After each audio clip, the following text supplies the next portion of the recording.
Sharing Guitars with Mel. I am Mel. So, I actually just did a video on my Mavis with my Dream 180s in it. And I figured since I'm doing videos with no actual spec or information on pickups, I would do a video on this bad boy here. These pickups I got off of eBay from a seller called Guitar Madness for a ridiculously cheap amount of money. These are high output ceramic Hexbuckers, which, yeah, if that cream color in that burst Les Paul doesn't remind you of some Dimarzio super distortions, I don't know what would. That's what made me get them. So this is a Lewis custom guitar. Name says so right there on the headstock. Kind of back it up so you can see it. There you go, Lewis custom guitars. One of mine. Okay, there you go. Not really trying to use this channel to show off my stuff, but this is mine. It's got my name on it. I did some different things with this guitar. Neck's about a millimeter and a half wider. Went with a shallower dip on the headstock to avoid some breakage, so I could go one piece mahogany, two-piece mahogany body, maple cap. You like that paint? Yeah, you know how easy that is to do? It's not. Nitro.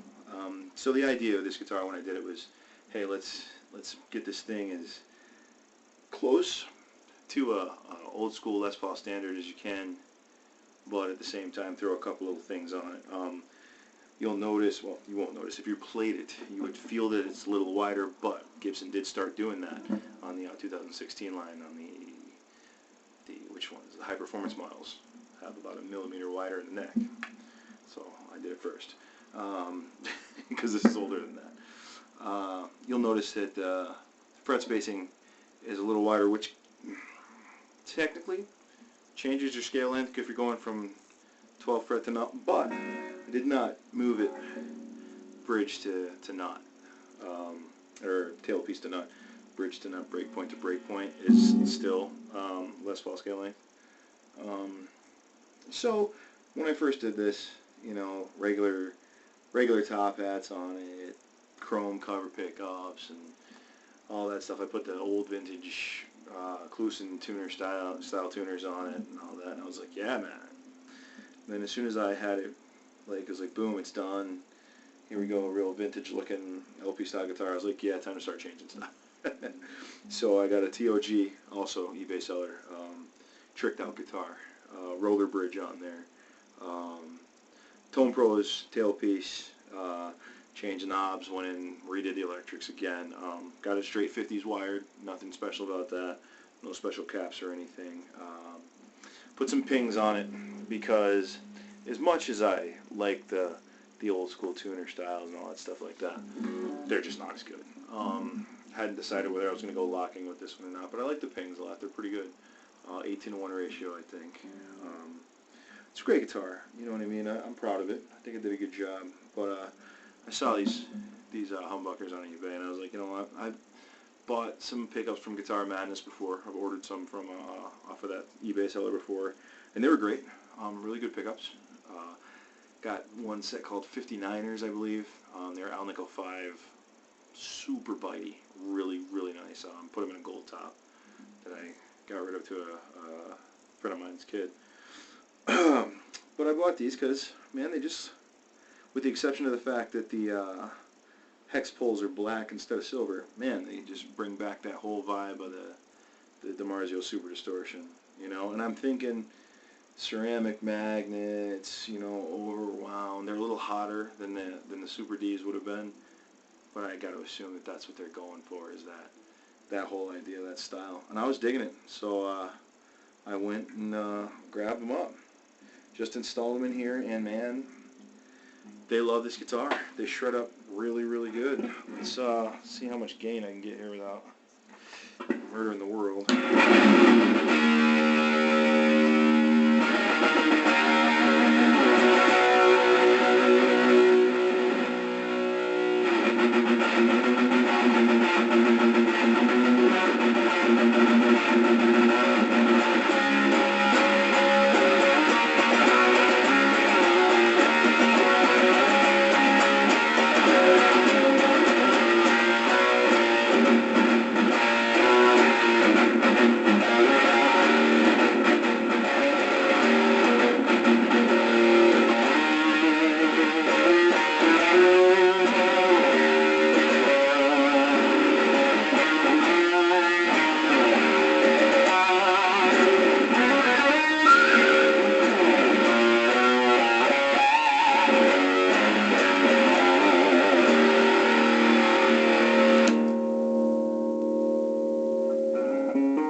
quite that quack of the reverse line, but you hear very well,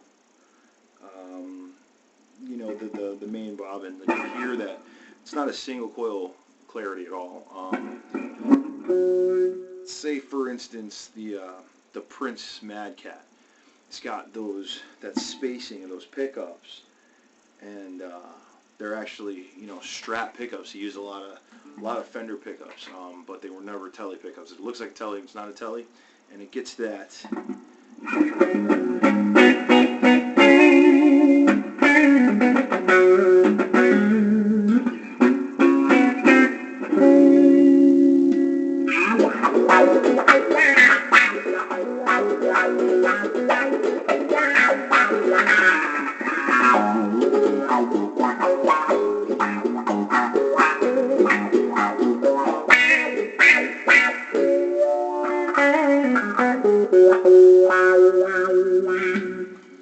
It's got really nice kind of a quack, if you can call it that, of a set of humbuckers. And I'm going to attribute that to them being so high output and so overwound that it's just that powerful when you got them both going. Because it did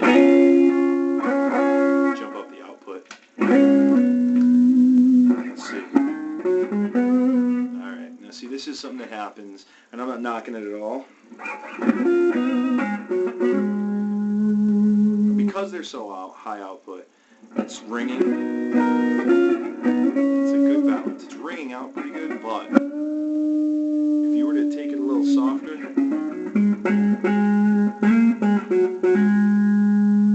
it's a little too much output almost, to the point where I'm probably going to have to back this pickup off. But when I do that, I'm going to lose articulation, but it doesn't muddy it up, but it thickens it to a noticeable point.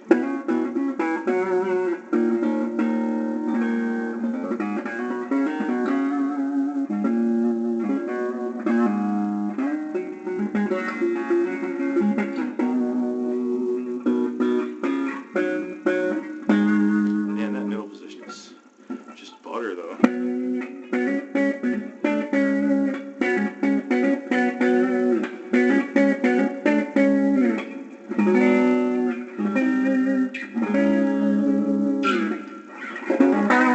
It's just spanky as heck at the bridge.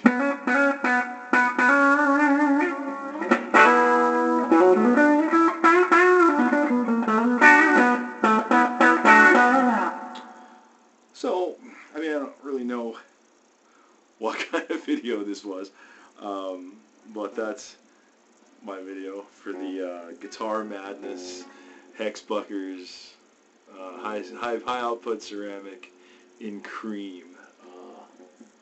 Like I said, I've dealt with Guitar Madness a few times. They seem pretty cool. They had some pretty neat stuff if you're looking for stuff that's inexpensive, but definitely gets the job done, you know. I will say I prefer, you know, so far, and that's not knocking anything like this, because these are going to stay in here. I think these pickups are great in this guitar. They look great. It's very old school 80s, you know what I mean, which is kind of what I was digging on.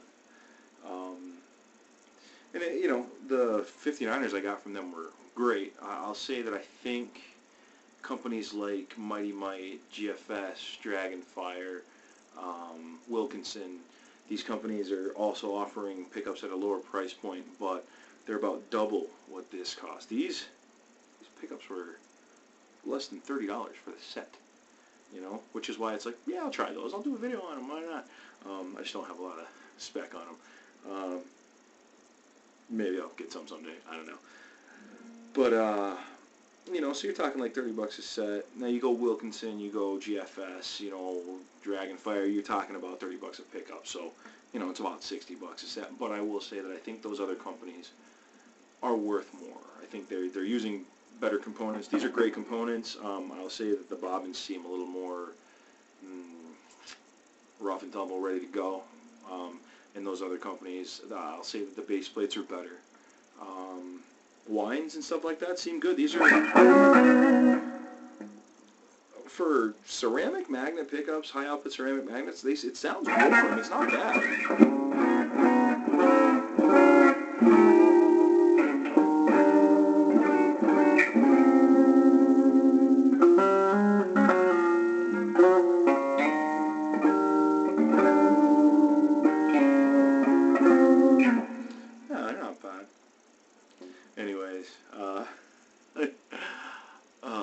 checking out the channel.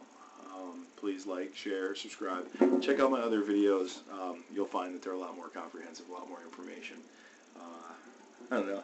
Maybe I did want to show off my guitar a little bit. I was excited. I put the pickups in it, and it's sounding good and looking good. So, thanks for tuning in to Gear and Guitars with Mel. I'm Mel. Take it easy, guys.